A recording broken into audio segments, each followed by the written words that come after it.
channel. Today we are going to talk about biochemistry in that glycolysis.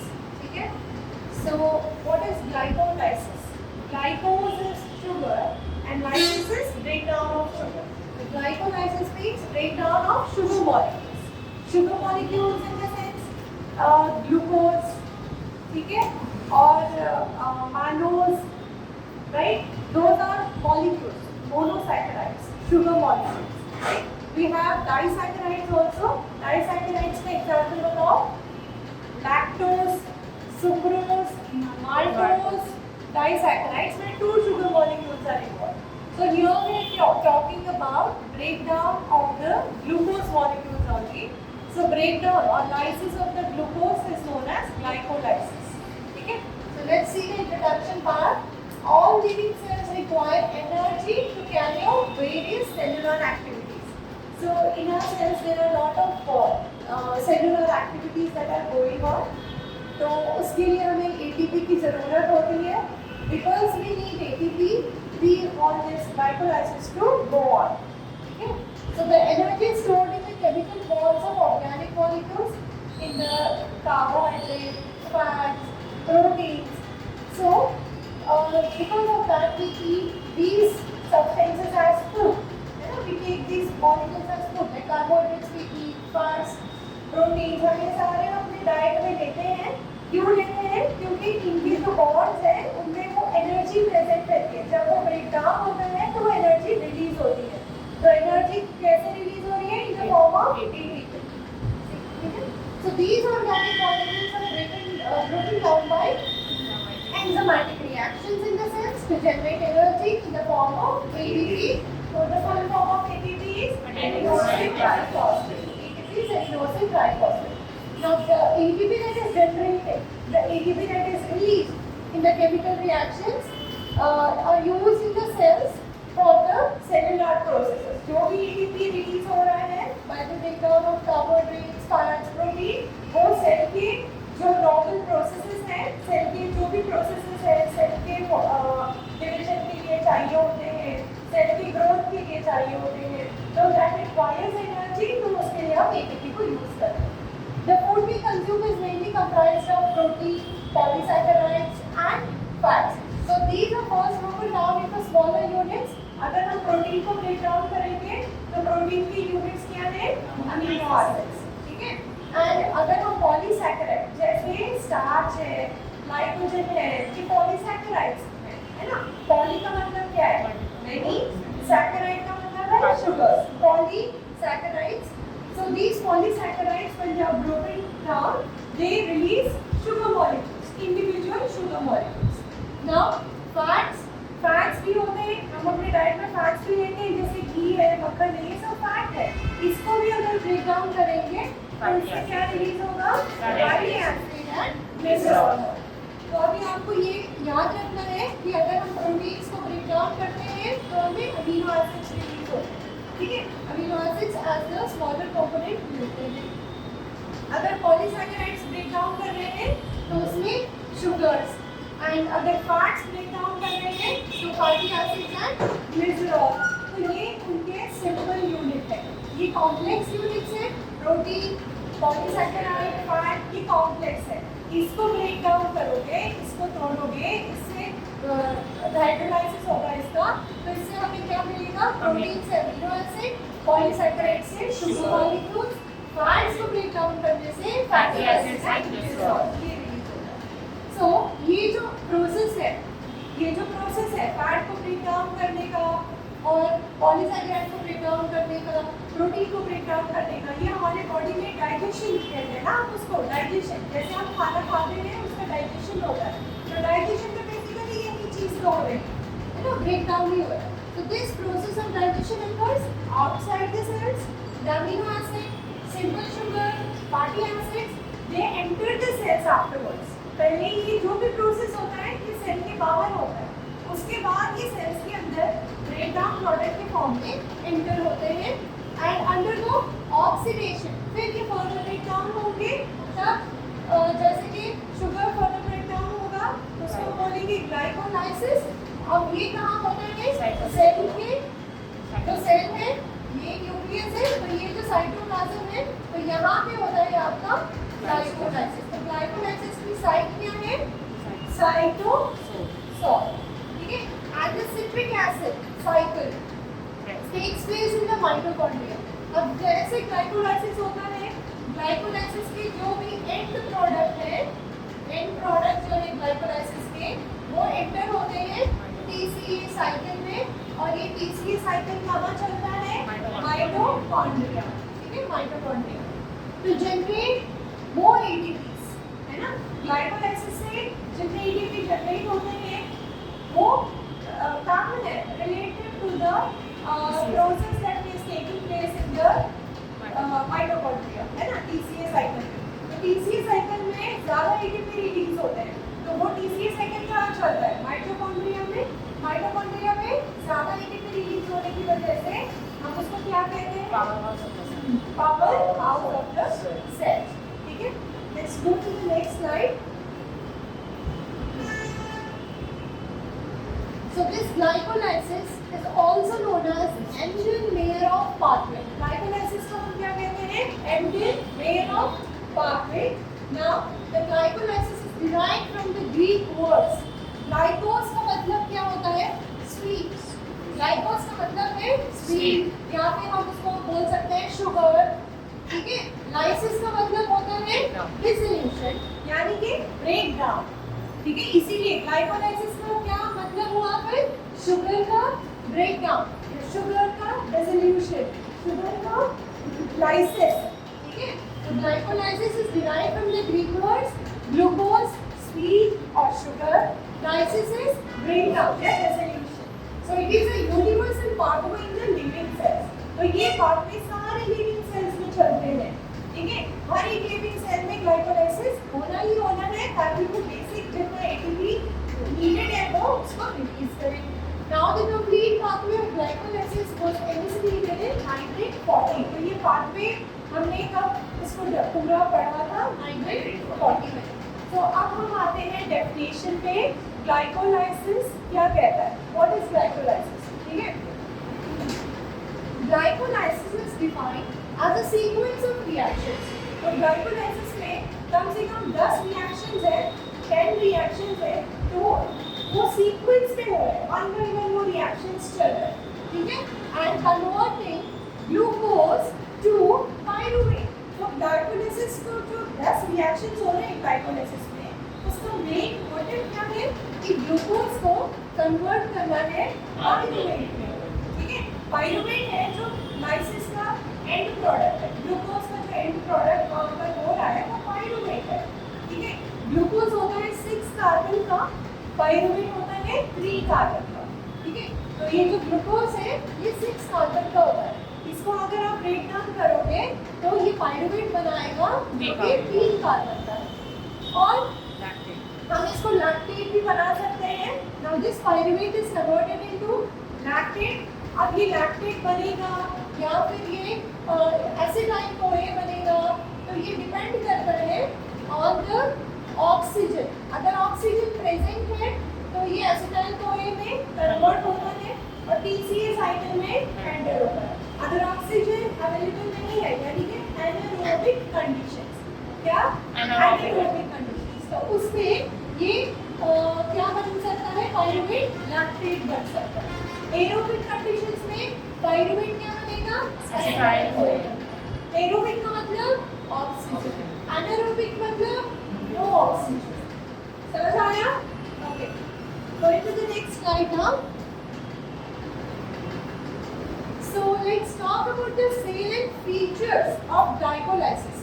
Glycolysis के features क्या है? Salient features. Let's discuss that. So there are 10 approximate 10 salient features which have been discussed here. First is glycolysis takes place in all the cells of the body. Glycolysis body के हर cell में ये होता है। अब इसके जो enzymes हैं, glycolysis के पाथवे के जो एंजाइम्स हैं, the enzymes of this pathway are present in the cytosol fraction of the cell. तो सबसे पहला पॉइंट आपको जो याद रखना है कि ग्लाइकोलाइसिस बॉडी के सारे सेल्स में चलता है। All the kind of cells, all type of cells of the body वहाँ पर ग्लाइकोलाइसिस होता है। एंड ग्लाइकोलाइसिस होने का यानी कि ग्लाइकोलाइसिस के पाथवे की जो एंजाइम्स है वो बेसिकली कहाँ प्रेजेंट है? साइटोसोल रीजन में प्रेजेंट है, सेल के साइटोसोलिक रीजन में प्रेजेंट है। इसीलिए ग्लाइकोलाइसिस होता कहाँ पर है? साइटोसोल में होता है। आप whenever you are introducing glycolysis, आप वहाँ पे साइट क्या लिखोगे? शुरुआत में आपको लिखना है साइट। कोई भी रिएक्शन आप बताओगे आपको लिखना है वो साइट कहाँ हो रहा है, तो आप लिखोगे साइटोसोल। क्यों होता है साइटोसोल में? क्योंकि उसके पाथवे के जो सारे एंजाइम्स हैं वो सेल के साइटोसोल में प्रेजेंट है। ये क्लियर है point? Okay, next, glycolysis occurs in the absence of oxygen also. तो ग्लाइकोलाइसिस अगर ऑक्सीजन प्रेजेंट में या ऑक्सीजन एब्सेंट में doesn't matter, glycolysis happens in both the conditions. Anaerobic condition में भी चलेगा, एरोबिक कंडीशन में भी चलेगा। तो glycolysis can also occur in the absence of oxygen, उसको हम बोलेंगे anaerobic glycolysis, and in the presence of oxygen that is known as aerobic glycolysis. अब lactate is the end product under anaerobic condition. अगर anaerobic without oxygen अगर glycolysis चल रहा है तो उसका end product क्या होता है? lactate, ठीक है? In the aerobic condition, pyruvate is formed which is then oxidized to carbon dioxide and water. कैसे oxidize होता है मैंने आपको बताया था। अगर aerobic condition है तो आपका जो pyruvate है वो acetyl CoA में convert होगा, acetyl CoA TCA साइकिल में जाएगा, ट्राइकार्बोक्सिलिक एसिड साइकिल, जो कि माइटोकॉन्ड्रिया में होती है, और उसका एंटी प्रोडक्ट क्या है? कार्बन डाइऑक्साइड एंड वाटर, ठीक है? अब this glycolysis is a major pathway for the ATP synthesis in the tissues lacking mitochondria. हमारे बॉडी में कुछ ऐसे सेल्स भी हैं जिसमें माइटोकॉन्ड्रिया नहीं है, जैसे पेरिग्लोसाइट्स यानी कि आरबीसी में नहीं माइटोकॉन्ड्रिया नहीं है, कॉर्निया में नहीं है, लेंस में नहीं है। इन सेल्स को भी तो एनर्जी चाहिए होगी, तो इनका मेन एनर्जी डिराइव करने का सोर्स क्या है? ग्लाइकोलाइसिस, ठीक है? तो ये क्वेश्चन आ सकता है एमसीक्यू में कि ऐसे कौन से सेल्स हैं जिनमें माइटोकॉन्ड्रिया प्रेजेंट नहीं है, कौन से बॉडी में ऐसे सेल्स हैं जिसमें टीसीए साइकिल नहीं होता, ठीक है? ओनली ग्लाइकोलाइसिस टेक प्लेस होता है। तो यू शुड बी नोइंग पेरिग्लोसाइट्स, कॉर्निया, लेंस ऐसे सेल्स हैं जहां माइटोकॉन्ड्रिया प्रेजेंट नहीं है, तो सिर्फ ग्लाइकोलाइसिस ही इनका एनर्जी का मेन सोर्स है। ओके, नेक्स्ट इज ग्लाइकोलाइसिस हमारे लिए इंपॉर्टेंट क्यों है? क्योंकि ये हमारे ब्रेन को भी एनर्जी प्रोवाइड करता है। So glycolysis is essential for the brain which is dependent on the glucose for energy, ठीक है? The glucose in the brain has to undergo glycolysis before it is oxidized to carbon dioxide and water. हमारे brain में क्योंकि brain continuously function कर ही रहे हैं, उसका बहुत ज़्यादा काम है, तो उसको एनर्जी चाहिए होती है। तो एनर्जी कैसे प्रोवाइड होगी? ग्लाइकोलाइसिस से, ठीक है? तो glycolysis that is anaerobic form may be summarized with the next reaction. Anaerobic वाला ग्लाइकोलाइसिस यहाँ पे बताया है कि glucose is converted to lactate and इसके दौरान कितने एटीपी प्रोड्यूस हो रहे हैं? 2 एटीपीज। नाउ फाइनली हम अच्छे से इसको डिफाइन कर सकते हैं ना, क्योंकि हमें बहुत सारे इसके पॉइंट समझ में आ गए हैं। तो let us see, glycolysis is central metabolic pathway. ये मेजर पाथवे है, बहुत इंपॉर्टेंट पाथवे है, हर एक सेल में होने वाला पाथवे है। Many of its intermediate, अब इसके जो बीच में आते हैं इंटरमीडिएट, जैसे ग्लूकोज 6 फॉस्फेट आया है या dihydroxy acetone phosphate, fructose 6 phosphate, जो भी इसके बीच में इंटरमीडिएट्स आ रहे हैं, वो भी दूसरे रिएक्शंस के लिए यहाँ पे प्रोवाइड करते हैं branching bond. So thus the intermediate of glycolysis are useful for the synthesis of amino acid and fats. मतलब ग्लाइकोलाइसिस में जो पाथवे चल रहा है, उस पाथवे में जो भी बीच में इंटरमीडिएट्स हैं, उन इंटरमीडिएट से हम क्या बना सकते हैं? फैट्स भी बना सकते हैं, अमीनो एसिड्स भी बना सकते हैं, ठीक है? Next, now reversal of glycolysis. अब यहाँ पे जो ग्लाइकोलाइसिस का पाथवे है, जैसे ग्लूकोज से पाइरूवेट, तो उसको हम बोलते हैं ग्लूकोज से पाइरूवेट में आ रहा है, तो हम उसको क्या बोलते हैं? ग्लाइकोलाइसिस। इसको ग्लाइकोलाइसिस। हम इसको रिवर्स भी कर सकते हैं, यानी कि पाइरूवेट से ग्लूकोज भी बना सकते हैं। तो उसको क्या करेंगे? ग्लूकोनियोजेनेसिस। क्या बोलेंगे? ग्लूकोनियोजेनेसिस। ठीक है। The reversal of glycolysis along with alternate arrangement of the irreversible step will result in the synthesis of glucose। मतलब ग्लूकोज को ब्रेक डाउन करके हम पाइरूवेट जैसे बना रहे हैं, पाइरूवेट से उल्टा जाके हम ग्लूकोज भी बना सकते हैं। अब वो डिपेंड करता है कि हमारा कंडीशन कैसा है। कंडीशन का मतलब क्या? दो कंडीशन है।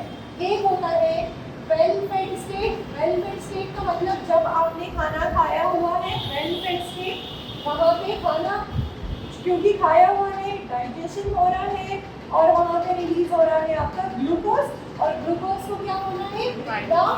तो ग्लूकोज का ब्रेकडाउन जो होता है उससे आपको क्या मिल रहा है? पाइरूवेट।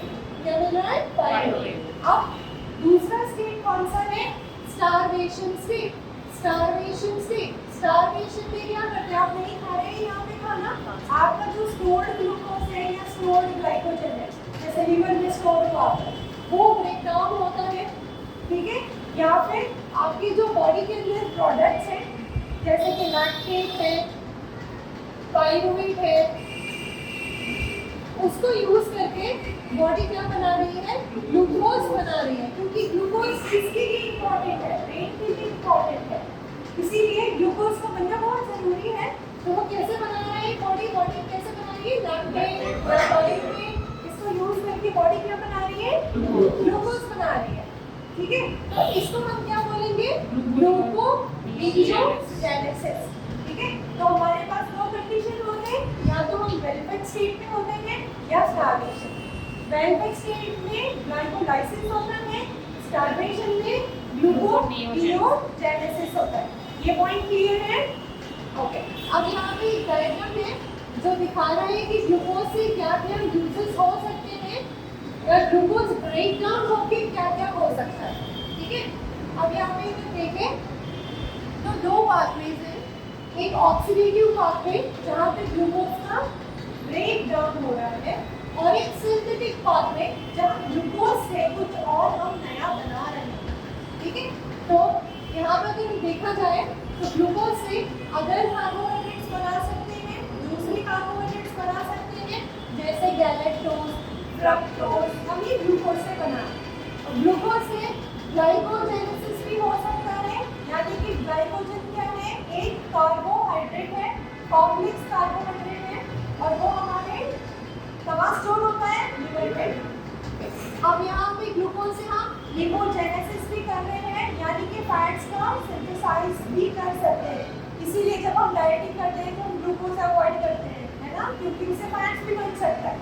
नेक्स्ट, ग्लूकोज से हम नॉन एसेंशियल अमीनो एसिड्स भी तैयार कर सकते हैं। हमारे पास दो काइंड ऑफ अमीनो एसिड है, एक एसेंशियल और दूसरा नॉन एसेंशियल, है ना। नॉन एसेंशियल हमारी बॉडी खुद बनाती है, इसीलिए वो हमें डाइट में लेने की जरूरत नहीं है, और एसेंशियल वो अमीनो एसिड्स होते हैं जो हमारी बॉडी नहीं बनाती, इसीलिए हमें डाइट में लेना होता है। ठीक है। तो ये सिंथेटिक पाथवेज है।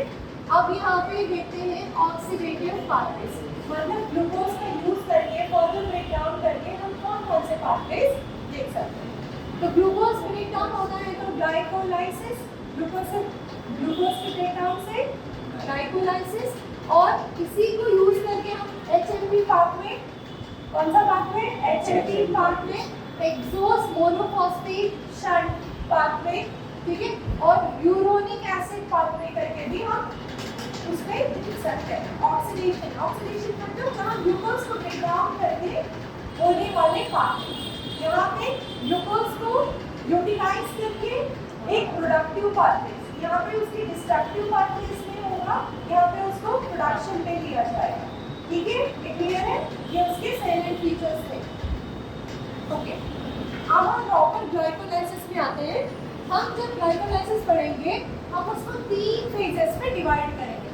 ग्लाइकोलाइसिस को सबसे आसानी से अगर हमें पढ़ना है तो हम उसको छोटे छोटे पोर्शन में करके पढ़ेंगे। पहला पोर्शन है कि वो फेज जहाँ पे एनर्जी इन्वेस्ट करनी पड़ती है आपको, यानी कि आप उसको एटीपी दोगे ताकि वो ग्लूकोज जो है ब्रेक डाउन हो, तो उसको हम क्या बोलेंगे? एनर्जी इन्वेस्टमेंट फेज और राइटिंग स्टेज एक स्टेज है। दूसरा स्टेज क्या है? Splitting phase. अब वो फेज है जहाँ पे ग्लूकोज पूरे दो हिस्सों में डिवाइड हो जाता है, इसीलिए उसको बोलते हैं स्प्लिटिंग फेज। ठीक है। तीसरा फेज क्या है? Energy generation phase. आपने यहाँ पे एनर्जी इन्वेस्ट करा, अब ग्लूकोज का टाइम है कि वो आपको एनर्जी पे ऑफ करे। ठीक है, जो आपने किया वो भी उसके साथ एक्स्ट्रा भी आपको देगा, तो इसीलिए इसको पे ऑफ फेज भी कहते हैं या फिर एनर्जी जनरेशन फेज।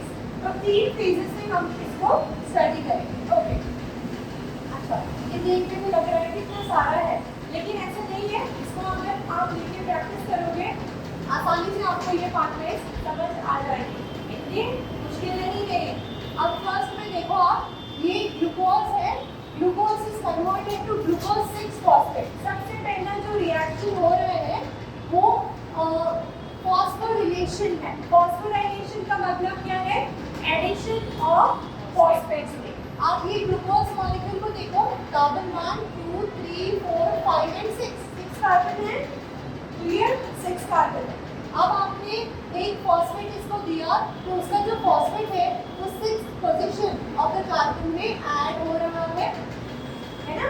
इसीलिए इस रिएक्शन को हम बोलेंगे फॉस्फोराइलेशन, एडिशन ऑफ फॉस्फेट। कहाँ ऐड हो रहा है? 6th पोजीशन में ऐड हो रहा है। तो आपका ग्लूकोज क्या बना? Glucose 6 phosphate. अब हम इसको शॉर्ट फॉर्म में क्या बोलेंगे? G6P। Glucose is converted into glucose 6 phosphate. अब जब ये यहाँ पर ग्लूकोज 6 फॉस्फेट हो रहा है, किसी न किसी को तो फॉस्फेट प्रोवाइड करना पड़ेगा, तो फॉस्फेट कौन लेकर आ रहा है? ये आपका एटीपी। अब आप क्या कर रहे हो? एटीपी दे रहे हो, यानी कि आप एनर्जी को इन्वेस्ट कर रहे हो, आप एनर्जी दे रहे हो इसको। ये आप फर्स्ट फेज में एनर्जी इसको देते हो, नेक्स्ट फेज में ये आपको देगा एनर्जी बना के और ज़्यादा अमाउंट में। ठीक है, तो आप एटीपी इसको प्रोवाइड करोगे, तो ये एटीपी को यूज करके, एटीपी में क्या होता है? एडिनोसिन ट्राइफॉस्फेट, यानी कि 3 फॉस्फेट्स होते हैं। ट्राई का मतलब 3 हुआ ना, एटीपी एडिनोसिन ट्राइफॉस्फेट। तो इसमें से एक फॉस्फेट निकल जाएगा, यहाँ पर ऐड हो जाएगा, तो बचा कितना? 2 फॉस्फेट। तो ATP is converted to ATP और एक फॉस्फेट हमने ऐड करा ग्लूकोज के 6th पोजीशन में, तो ये हुआ क्या? Glucose 6 phosphate. तो फर्स्ट स्टेप क्लियर है आपको? First step is conversion of glucose to glucose 6 phosphate. यहाँ पे आप देखो ग्लूकोज से क्या बना है? Glucose 6 phosphate. अब नेक्स्ट स्टेप क्या है? नेक्स्ट स्टेप है आइसोमराइजेशन। आइसोमराइजेशन का मतलब क्या है? Change in the structure. Molecular formula same रहता है, बस स्ट्रक्चर में बदलाव आता है। Change in the structure. तो स्ट्रक्चर में क्या बदलाव आया कि ग्लूकोज 6 फॉस्फेट जो था वो कन्वर्ट हुआ फ्रक्टोज 6 फॉस्फेट में। ग्लूकोज और फ्रक्टोज 6 कार्बन शुगर है। डिफरेंस क्या है? ग्लूकोज के पास एल्डिहाइड ग्रुप होता है, फ्रक्टोज के पास कीटोनिक ग्रुप होता है। बाकी उसका मॉलिक्यूलर फॉर्मूला सेम ही है। क्या है? C6H12O6। यही फॉर्मूला है ना ग्लूकोज का, फ्रक्टोज का भी यही फॉर्मूला है। डिफरेंस कहाँ आ गया? ग्लूकोज के पास एल्डिहाइड ग्रुप था, फ्रक्टोज के पास कीटोनिक ग्रुप था, तो वहाँ पे डिफरेंस है। तो यहाँ पे जो एंजाइम आइसोमेरेज, फॉस्फोग्लूको आइसोमेरेज ने ग्लूकोज 6 फॉस्फेट को फ्रक्टोज 6 फॉस्फेट में कन्वर्ट कर दिया। आप देखो यहाँ पे स्ट्रक्चर चेंज हुआ है, चेंज लग रहा है स्ट्रक्चर। यस, तो ग्लूकोज से वो क्या हुआ है? फ्रक्टोज हुआ। ये फ्रक्टोज का है ना, तो ग्लूकोज से ये फ्रक्टोज हुआ है। अब क्या हुआ? ग्लूकोज 6 फॉस्फेट से फ्रक्टोज 6 फॉस्फेट। नेक्स्ट, अब एक और आपको फॉस्फेट ऐड करना है। एक और फॉस्फेट ऐड करने के लिए सोर्स क्या है? एटीपी। एटीपी ही चाहिए, तो एक और एटीपी ऐड होगा। अभी तक कितने एटीपी ऐड हुए? 2 हो गए, है ना? तो फ्रक्टोज 1,6-बिसफॉस्फेट। ऐसा नाम क्यों आया? ऐसा नाम इसलिए आया क्योंकि फर्स्ट कार्बन पर भी ऐड हुआ है आपका फॉस्फेट, 6th कार्बन पर भी ऐड हुआ है। क्योंकि अलग अलग जगह ऐड हुआ है, इसीलिए हम इसको बिसफॉस्फेट कहते हैं। अगर ये सेम ऐड होता, यानी कि 6 पर ही 2 फॉस्फेट अगर ऐड होते, तो हम ये डाइफॉस्फेट कहते हैं। क्योंकि ये डिफरेंट स्पीसीज में ऐड हुआ है। कार्बन 1 पे ऐड हुआ है, कार्बन 6 पे ऐड हुआ है, तो इसको हम बोलेंगे बिस फॉस्फेट। ठीक है, फ्रक्टोज 1,6 बिस फॉस्फेट। ये क्लियर है? ओके, नेक्स्ट आता है यहाँ पर स्प्लिटिंग फेज। अब हमारा नेक्स्ट जो फेज है वो स्प्लिटिंग फेज। हमने फर्स्ट फेज को क्लियर कर लिया। फर्स्ट फेज क्या था? Energy investment phase. Yes, energy investment phase था। अब नेक्स्ट फेज क्या है? Splitting phase. तो स्प्लिटिंग फेज में क्या हो रहा है कि आपने ये जो बनाया है फ्रक्टोज 1,6 बिस फॉस्फेट, अब इसको स्प्लिट होना है। क्या होना है इसको? स्प्लिट होना है। स्प्लिट होने के लिए जो एंजाइम है वो है अल्डोलेज। कौन सा एंजाइम? अल्डोलेज। ये स्प्लिट क्या करेगा? एक बनाएगा एल्डिहाइड और एक बनाएगा कीटोन। एल्डिहाइड में क्या होता है? CHO ग्रुप होता है। कीटोन में क्या होता है? C डबल बॉन्ड, है ना? तो फ्रक्टोज 1,6 बिस फॉस्फेट स्प्लिट होगा ग्लिसरॉल्डिहाइड 3 फॉस्फेट, क्या है ये? ग्लिसरॉल्डिहाइड 3 फॉस्फेट और डाइहाइड्रॉक्सी एसीटोन फॉस्फेट। ठीक है, तो एक एल्डिहाइड और एक एसीटोन। ठीक है, हमने स्प्लिट कर दिया। लेकिन अब क्या है कि आपने जो DHAP बनाया उसका आगे कोई स्कोप नहीं है, तो उसको हम क्या करेंगे? वापस से उसको हम कन्वर्ट करेंगे ग्लिसरॉल्डिहाइड 3 फॉस्फेट में। किसमें? Glyceraldehyde 3 phosphate. अब हमारे पास 2 मॉलिक्यूल्स ऑफ ग्लिसरॉल्डिहाइड 3 फॉस्फेट हो जाएंगे। क्या हो जाएंगे?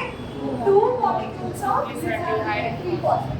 यहाँ पर अगर देखें तो स्प्लिट हो गया glyceraldehyde 3 phosphate dihydroxy acetone phosphate.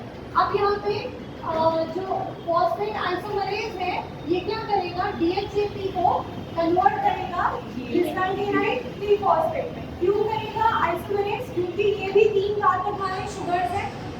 एक ये एल्डिहाइड है, ये कीटोन है। इसको भी आइसोमराइजेशन करोगे तो मॉलिक्यूलर फॉर्मूला सेम रहेगा, सिर्फ स्ट्रक्चर अलग हो जाएगा, है ना? यहाँ पर आपने क्या करा? एसीटोन को बना दिया एल्डिहाइड। अब आपके पास 2 मॉलिक्यूल्स ऑफ ग्लिसरॉल्डिहाइड 3 फॉस्फेट हो जाएंगे। जैसे यहाँ पर अब ये 2 मॉलिक्यूल्स ऑफ ग्लिसरॉल्डिहाइड 3 फॉस्फेट। अब इसको हमें क्या करना है? नेक्स्ट जो हमारा फेज है वो बहुत इंपॉर्टेंट है। नेक्स्ट फेज हमारा बहुत इंपॉर्टेंट है क्योंकि यहाँ पे कौन सा हम रिएक्शन देखने वाले हैं? Energy generation phase. अब यहाँ पे ग्लाइकोलाइसिस आपको आपका कर्जा भी चुकाएगा, एक्स्ट्रा आपको एनर्जी भी देगा। आपने इन्वेस्ट करे थे ना इसमें 2 ATP, तो आपको वो वापस लौटाएगा और उसके साथ एक्स्ट्रा एनर्जी भी आपको प्रोवाइड करेगा। तो ये this is important. Next can you change it please? Yes, next. I want to see the reactions. So here, this is very small. Yes, go back to the previous slide only. Previous. Yes, here. अब यहाँ पे आप देखो, glucose ये जो glyceraldehyde 3 phosphate है it is converted into 1,3 bisphosphoglycerate. ठीक है, तो हमारे पास अब 2 मॉलिक्यूल्स ऑफ 1,3 बिसफॉस्फोग्लिसरेट है। तो 1,3 बिसफॉस्फोग्लिसरेट में भी क्या हो रहा है? यहाँ पर भी 2 फॉस्फेट्स जो है वो ऐड हो रहे हैं। यहाँ पे इनऑर्गेनिक फॉस्फेट एक्स्ट्रा ऐड हो रहा है। आपके पास पहले ही था ग्लिसरॉल्डिहाइड 3 फॉस्फेट, यानी कि जो कार्बन 1, 2 एंड 3 है, यहाँ पे फॉस्फेट पहले ही ऐड था। अब आपने एक्स्ट्रा फॉस्फेट इसको ऐड कर दिया यहाँ पर। ठीक है, इसीलिए अब ये बना 1 and 3 बिस फॉस्फोग्लिसरेट। क्या बना ये? 1 and 3 बिस फॉस्फोग्लिसरेट। अब यहाँ पे NAD आता है। NAD is equal to 3 ATP ना, एक NAD आएगा और ये बनाएगा NADH। ठीक है, अब यहाँ पे आप क्योंकि 2 मॉलिक्यूल्स है, आपके पास 2 मॉलिक्यूल्स है, ये भी DHAP भी बन के ग्लिसरॉल्डिहाइड 3 फॉस्फेट, अपने पास 2 मॉलिक्यूल्स हैं, तो इसलिए हम 2 NAD यहाँ पर यूज करेंगे और उसको बनाएंगे 2 NADH। इसका मतलब कितने ATP आ गए एक साथ? 6 ATP हमने यूज कर लिया। ठीक है। अब आपके पास नेक्स्ट मॉलिक्यूल क्या है 1,3-बिसफॉस्फोग्लिसरेट। क्या है नेक्स्ट मॉलिक्यूल 1,3-बिसफॉस्फोग्लिसरेट। अब हम देखेंगे 1,3-बिसफॉस्फोग्लिसरेट का क्या होगा। तो ये जो 1,3-बिसफॉस्फोग्लिसरेट है इसमें से अब ये कन्वर्ट होगा 3-फॉस्फोग्लिसरेट। 1,3-बिसफॉस्फोग्लिसरेट कन्वर्ट होगा 3-फॉस्फोग्लिसरेट। अब यहाँ पर भी एटीपी और प्रोड्यूस हो रहा है। 1,3-बिसफॉस्फोग्लिसरेट में दो फॉस्फेट है, एक एडीपी एंटर होगा और एक फॉस्फेट इससे छीन लेगा, ठीक है। अब इसके पास क्या बचा 3-फॉस्फोग्लिसरेट। फर्स्ट वाला पोजीशन था, मैं अभी यहाँ दोबारा से आती हूँ। ये वाला 3 कार्बन ग्रुप है, यहाँ पे एक फॉस्फेट ग्रुप था, यहाँ पर एक फॉस्फेट ग्रुप था। अब एडीपी ने क्या करा, एडीपी ने इस फॉस्फेट को छीन लिया और ये बन गया एडीपी, है ना। अब आपके पास थर्ड पोजीशन पर ये फॉस्फेट ग्रुप है, इसीलिए ये 3-फॉस्फोग्लिसरेट। इसको क्या बोलते हैं हम 3-फॉस्फोग्लिसरेट। अब वो एडीपी क्या बना एटीपी। एडीपी क्या बना एटीपी। अब कितने एटीपी बने 7 हो गए। यहाँ पे 2 मॉलिक्यूल्स हैं, 2 मॉलिक्यूल्स है ना, दोनों के साथ ये प्रोसेस हो रहा है। इसका मतलब आपको कितने मिले 2 एटीपी मिले। कितने हो गए एटीपी टोटल 8। अब 3-फॉस्फोग्लिसरेट के बाद अब ये कन्वर्ट होगा 2-फॉस्फोग्लिसरेट में। मतलब ये जो फॉस्फेट ग्रुप है ये यहाँ से हट के ये यहाँ पे पहुँच गया, तो ये बन गया 2-फॉस्फोग्लिसरेट। क्या बना ये 2-फॉस्फोग्लिसरेट। यहाँ पे फॉस्फेट ग्रुप क्या हो रहा है शिफ्ट हो रहा है। शिफ्ट इसलिए हो रहा है क्योंकि इससे निकालना मुश्किल है फॉस्फेट को, तो क्यों ना हम उसको थोड़ा सा ऊपर शिफ्ट कर लें, ठीक है। तो 2-फॉस्फोग्लिसरेट। अब 2-फॉस्फोग्लिसरेट जब होता है यहाँ पे यहाँ पे रिलीज ऑफ वाटर यानी कि डिहाइड्रेशन हो रहा है। डिहाइड्रेशन के बाद ये बन गया फॉस्फोइनॉल पाइरुवेट। क्या बन गया फॉस्फोइनॉल पाइरुवेट। मतलब इस मॉलिक्यूल से अगर वाटर रिलीज हो जाता है, वाटर बाहर रिलीज हो जाता है, तो ये क्या बन जाता है फॉस्फोइनॉल पाइरुवेट। इसको हम शॉर्ट में बुलाते हैं पैप। क्या बोलते हैं पैप, फॉस्फोइनॉल पाइरुवेट। अब नेक्स्ट ये होगा इस पैप के पास एक फॉस्फेट ग्रुप प्रेजेंट है ना, एक फॉस्फेट ग्रुप। अब इसको निकालना है तो अब यहाँ पर फिर एक एटीपी आएगा, फिर एक एटीपी आएगा, आगे वो क्या निकालेगा इस फॉस्फेट को निकाल लेगा, ठीक है। जैसे इसने वो फॉस्फेट को पैप से छीन लिया, अब आपके पास क्या बना पाइरुवेट।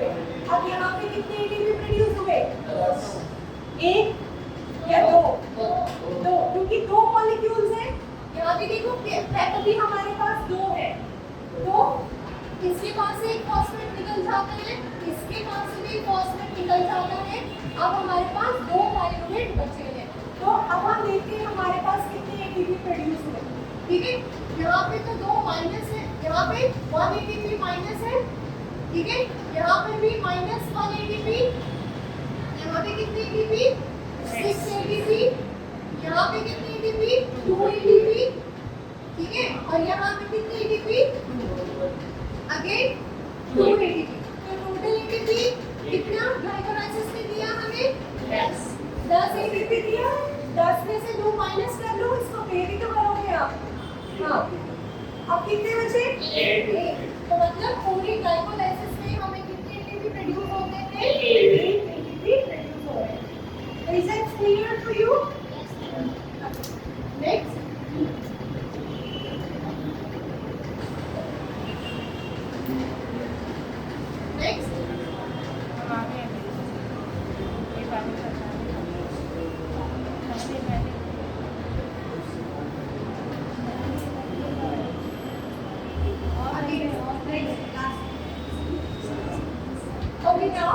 अब यहाँ पे आप देख सकते हैं एनर्जी जनरेशन फेज हो गया। अगर हम चाहे तो हम ग्लाइकोलाइसिस को इनिबिट भी कर सकते हैं। हम करते हैं ना इनिबिट ग्लाइकोलाइसिस को, कहाँ पे करते हैं हम ग्लाइकोलाइसिस को इनिबिट? जब हम ब्लड ग्लूकोज कलेक्ट करने के लिए जाते हैं तो कौन सा ट्यूब लेके जाते हैं, कौन सा कंटेनर ग्रे वाला, उसमें क्या होता है सोडियम फ्लोराइड। आपको पता है ना कि सोडियम फ्लोराइड क्या करता है इनिबिट ग्लाइकोलाइसिस, है ना। ब्लड में जो हम कलेक्ट करेंगे उसमें ग्लाइकोलाइसिस चलता रहा तो ग्लूकोज की जो वैल्यू है वो कम हो जाएगी। तो जब हम एस्टिमेट करेंगे तो हमें गलत वैल्यूज मिल सकती है। तो उस ग्लाइकोलाइसिस को इनहिबिट करने के लिए हमने पहले से उसमें सोडियम क्लोराइड डाल रखा है। तो sodium chloride is also inhibitor of the glycolysis. उसके अलावा आयोडोएसिनेट, आर्सेनेट जो है उस एंजाइम्स को इनहिबिट कर सकते हैं, जैसे ग्लिसरॉल ट्रीफॉस्फेट डिहाइड्रोजिनेज जो कि स्प्लिटिंग फेज के बाद आया था, है ना। एरोबिक कंडीशन से NADH passes through the electron transport chain and 6 ATP are synthesized। तो अभी आपको यही समझाया था मैंने कि जो NADH है वो कितने ATP के बराबर है? 3 ATP के बराबर है। 3 ATP मतलब हमारे पास अगर 2 NADH है तो वो 6 ATP के बराबर है। ठीक है, is this clear? Okay, next. So here the notes of the glycolysis reactions are given stepwise. So you can go through कि कौन सा प्रोडक्ट किसमें कन्वर्ट हो रहा है और कौन सा एंजाइम वहाँ पे इन्वॉल्व है। जो हमने डिस्कस करा वो इसमें दिया हुआ है। ठीक है, नेक्स्ट। यस, सो ग्लाइकोलाइसिस जब आप लिखोगे टेस्ट में या एग्जाम्स में, जब ये क्वेश्चन अटेम्प्ट करोगे तो उसका जो साइट है कहाँ हो रहा है, उसकी जो पाथवे है उसको प्रैक्टिस करके आओ और देन उसको एंजाइम्स के साथ आप उसे लिखोगे कि स्टेप 1 में ये होता है, स्टेप 2 में होता है, स्टेप 3 कहाँ पे एनर्जी जनरेट हो रही है, कहाँ पे एनर्जी इन्वेस्ट करना है, ये सारी चीज़ें आपको मेंशन करनी है। फाइनली जब पूरा पाथवे आपका कंप्लीट हो जाता है तो आपको एनर्जेटिक्स बताना है। एनर्जेटिक्स में ये बताना है कि किस स्टेप में कितने एटीपी कंज्यूम हुए और किस स्टेप में कितने एटीपी जनरेट हुए। एक टेबल बना के आप उसको कैलकुलेट करके बताओगे, जैसे हमने अभी डिस्कस करा था कि पहले एक एटीपी कंज्यूम हुआ, फिर थर्ड स्टेप में एक एटीपी कंज्यूम हुआ, फिर आफ्टर स्प्लिटिंग 6 एटीपी प्रोड्यूस हुए, देन नेक्स्ट स्टेप में 2 एटीपी, फिर फाइनल वाला स्टेप में वहाँ पे 2 एटीपी,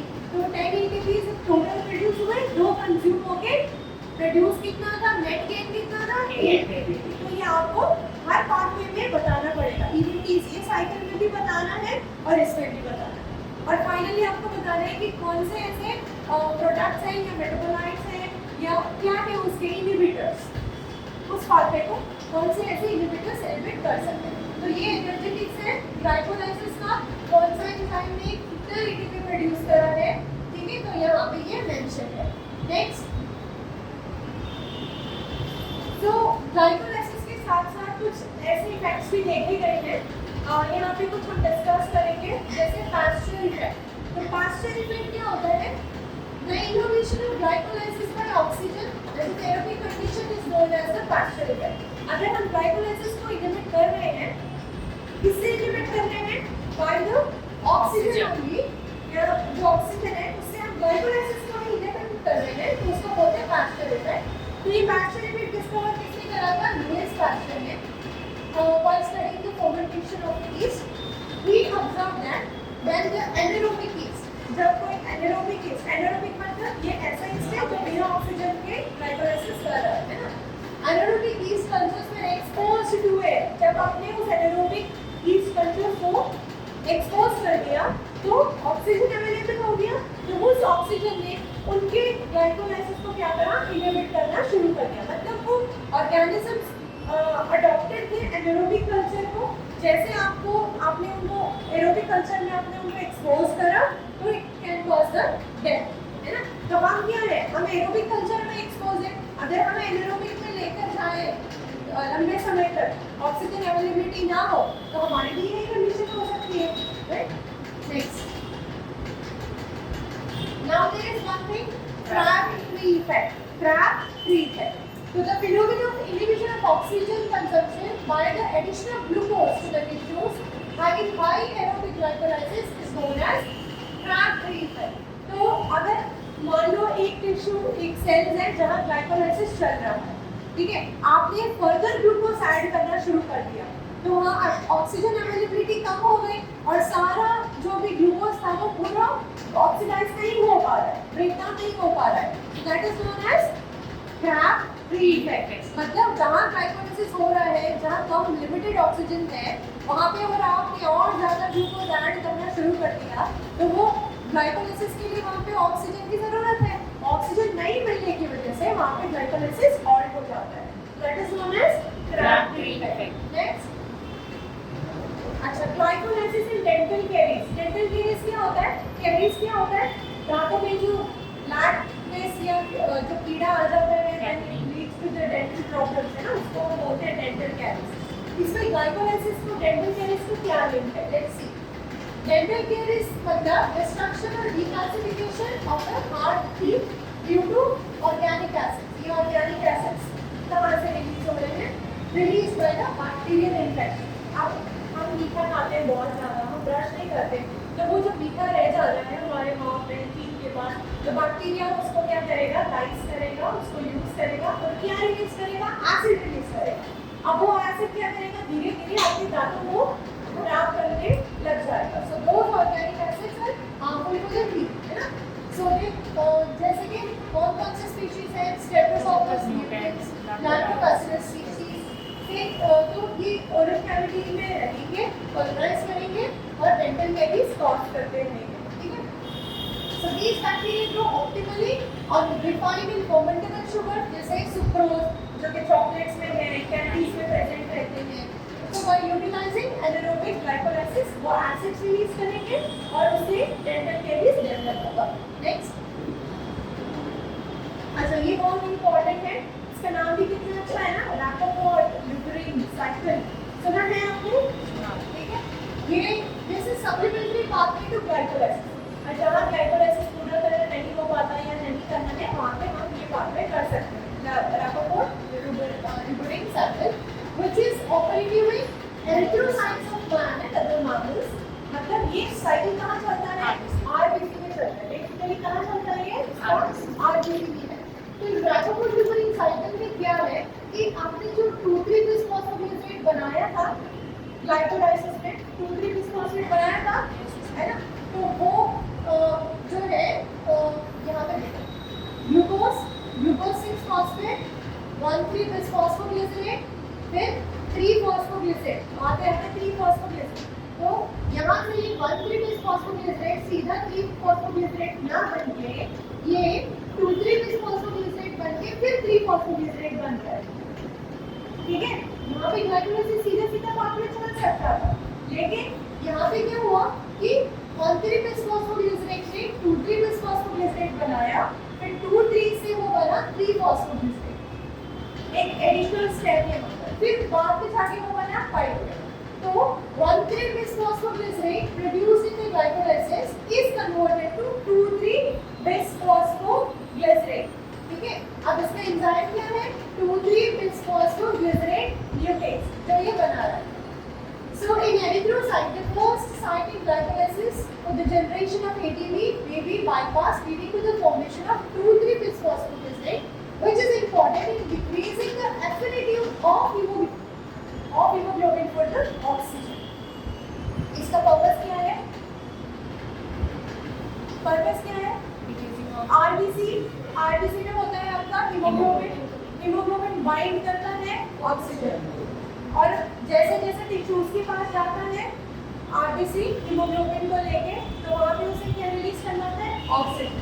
अगर हीमोग्लोबिन ने ऑक्सीजन के साथ अट्रैक्शन ज़्यादा बना लिया तो ऑक्सीजन टिश्यूज को नहीं दे पाएगा, तो ऑक्सीजन को रिलीज करवाने के लिए टिश्यूज में 2,3-बीपीजी का फॉर्मेशन होता है, जो ऑक्सीजन के और हीमोग्लोबिन के बीच का जो अट्रैक्शन है ना, उसको कम करता है। अट्रैक्शन कम होगा तभी तो ऑक्सीजन को दे पाएगा टिश्यूज को, इसीलिए ये साइकिल कहाँ चलती है? आरबीसी में। तो 2,3-बीपीजी का पर्पस क्या है? To reduce the affinity of the hemoglobin and oxygen, ताकि oxygen can be released to the tissues easily. Next, so now let us summarize. क्या पढ़ा हमने आज? Glycolysis is the cytosolic pathway in all the mammalian cells for the metabolism of glucose to pyruvate and lactate. It can function anaerobically, ये aerobic भी हो सकता है, anaerobic भी हो सकता है, and यहाँ पर जो NAD है वो हाई एनर्जी मॉलिक्यूल